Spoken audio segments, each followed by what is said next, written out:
এই অধ্যায়ে আমরা অ্যাডোবি ইলাস্ট্রেটরে কিভাবে লেখালেখির কাজ করতে হয় সেটি দেখব। আমরা জানি যে অ্যাডোবি ইলাস্ট্রেটরে যে কোনো ধরনের লেখাকে খুব সুন্দরভাবে বিন্যস্ত আকারে সাজানো যায়।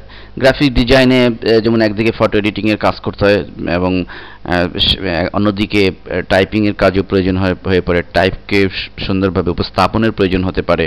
তো মূলত এই টাইপিংয়ের কাজগুলো, এই টাইপিংকে চমৎকারভাবে প্রেজেন্টেশনের কাজগুলো অ্যাডোবি ইলাস্ট্রেটর খুব সুন্দরভাবেই করা যায়। তো এটি করার জন্য প্রথমে আমরা এই টুল বক্সের এখানে যে টাইপ টুলটি রয়েছে সেটি ক্লিক করে যদি আমরা চেপে ধরে রাখি তাহলে আরও অন্যান্য অপশন আমরা দেখতে পাবো। তো প্রথম যেটি রয়েছে সেটির ব্যবহারটি দেখছি।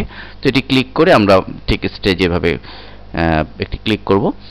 ফলে আমরা এখন যা লিখব, সাপোজ আমরা লিখছি যে আলহেরা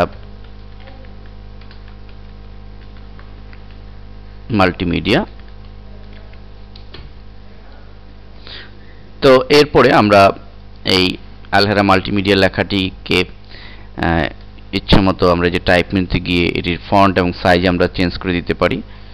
আমরা এই ফন্টে ক্লিক করে বিভিন্ন ফন্ট রয়েছে, আমরা পরবর্তী অধ্যায়ে বিস্তারিত আলোচনা করেছি, এবং এই সাইজে ক্লিক করার মাধ্যমে আমরা সাইজকে নির্দিষ্ট করতে পারি। তো এভাবে আমরা যে কোনো লেখাকে নর্মালি লিখতে পারি, এবং আমরা এর কালার এখানে পিকারে ক্লিক করেও করতে পারি, অথবা কালার যে প্যালেট রয়েছে সেখান থেকেও কালার চেঞ্জ করে নিতে পারি। ঠিক এভাবে।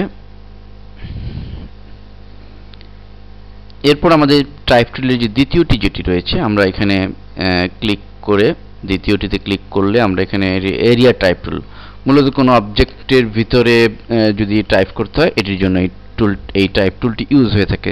সে আমরা একটি রেক্ট্যাঙ্গেল ক্রিয়েট করছি, এবং এই রেক্ট্যাঙ্গেলটি আমরা স্টেজে ড্রয়িং করার পরে এখন আমরা যদি এর ভিতরে লিখতে চাই তাহলে আমাদের এই এরিয়া টাইপ টুলটি সিলেক্ট করতে হবে, এবং আমরা ঠিক মাউস পয়েন্টার যখন এরকম আকার ধারণ করবে তো জাস্ট আমরা এখন লিখে দিলে অটোমেটিকলি দেখুন আমরা লিখতে পারছি, এবং আমরা যাই লিখব ঠিক আমাদের যে বক্সটি আমরা ক্রিয়েট করেছি এই বক্সের মধ্যেই কিন্তু এটি সীমাবদ্ধ থাকবে, এর বাইরে কিন্তু যাবে না। তো মূলত যে কোনো বক্স অথবা কোনো সার্কেল, আমরা কোনো সার্কেলের ভিতরে ওটি লিখতে পারি। দেখুন একটি সার্কেল ক্রিয়েট করেছি, এখন আমরা যদি সার্কেলের এখান থেকে লেখা শুরু করি তাহলে কিন্তু অলরেডি আমরা দেখতে পাচ্ছি যে ঠিক সার্কেলের ভিতরেই লেখাটি হয়েছে। এরপর আমাদের যে তৃতীয় যে টাইপ টুলটি রয়েছে এটি অত্যন্ত গুরুত্বপূর্ণ। মূলত এটি হচ্ছে টাইপ মানে পাঁচ টাইপ টুল যেটিকে বলা যেতে পারে।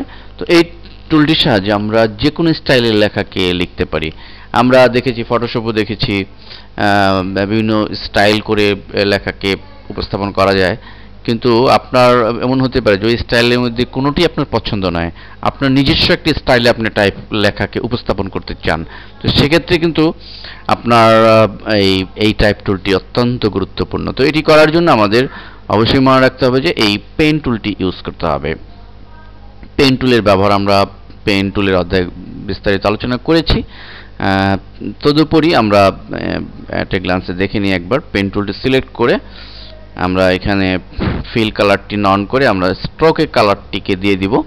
এরপর আমরা সাপোজ পেন টুল জাস্ট একটি ক্লিক করব, এবং আমরা চাচ্ছি লেখাটিকে ঠিক এভাবে ঘুরে এসে এভাবে আসবে কার্ভ হয়ে। তাহলে আমরা প্রথমে এখানে একটা ক্লিক করেছি, এবার মাঝখানে একটি ক্লিক করে এটিকে কার্ভ করব।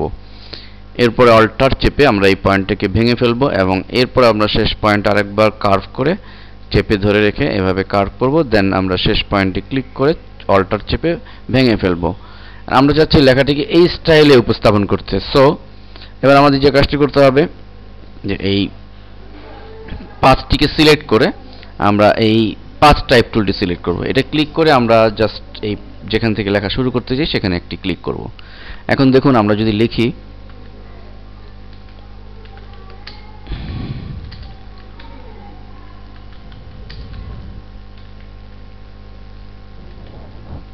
আমাদের অলরেডি আমাদের পাথকে কেন্দ্র করে লেখা কিন্তু হচ্ছে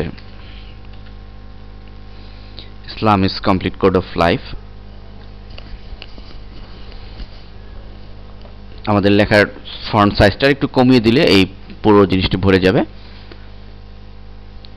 তো এভাবে আমরা পাঁচ টাইপ টুলের সাহায্যে যে কোনো অ্যাঙ্গেলে ইচ্ছে মতো আমরা লেখাকে উপস্থাপন করতে পারি। তারপরে পরে যেটি রয়েছে সেটি হচ্ছে মূলত ভার্টিক্যাল এরিয়া টাইপ টুল। আমরা যে কোনো লেখাকে আমরা যদি ভার্টিক্যালি কোনো শেপের ভিতরে লিখতে চাই, আমরা সাপোজ এই শেপে আমরা লিখতে চাই বাট ভার্টিক্যালি, তাহলে আমাদের এই টুলটি ইউজ করতে হবে। আমরা ভার্টিক্যাল টাইপ টুলটি সিলেক্ট করব, দেন আমরা এখানে ক্লিক করে নেব একটা।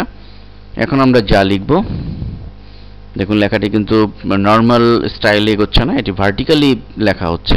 তো এভাবে আমরা এই টুলটি ইউজ করে ভার্টিক্যালি লেখা লিখতে পারি। এবং সর্বশেষে যেটি রয়েছে সেটি হচ্ছে যে ভার্টিক্যালি টাইপ পাথ টুল। তো এটিও সেই পাথ টুলের অনুরূপ, তবে এটির লেখাটি হবে ভার্টিক্যালি। এখানে আমরা পাথ করে নিতে পারি, অথবা আমরা এখানে আর্ট টুলটি এভাবে সিলেক্ট করে আমরা এটিকে ইউজ করতে পারি বোঝার জন্য। আমরা আর্ট টুল ক্রিয়েট করছি অথবা পাথ করে নিতে পারি। এবার আমরা ভার্টিক্যাল টাইপ টুলটি সিলেক্ট করে আমরা যদি এখানে লিখি, আমরা ক্লিক করে নিচ্ছি। এবার আমরা লিখছি, দেখুন লেখাটি কিন্তু পাথকে ফলো করেই লেখা হচ্ছে বাট ভার্টিক্যালি। তো এভাবে আমরা আমাদের টাইপ টুল এবং টাইপ টুলের যে অন্যান্য সাব টুল রয়েছে এই সমস্ত টুলগুলো ইউজ করে আমাদের লেখাগুলোকে অত্যন্ত চমৎকারভাবে ফুটিয়ে তুলতে পারি।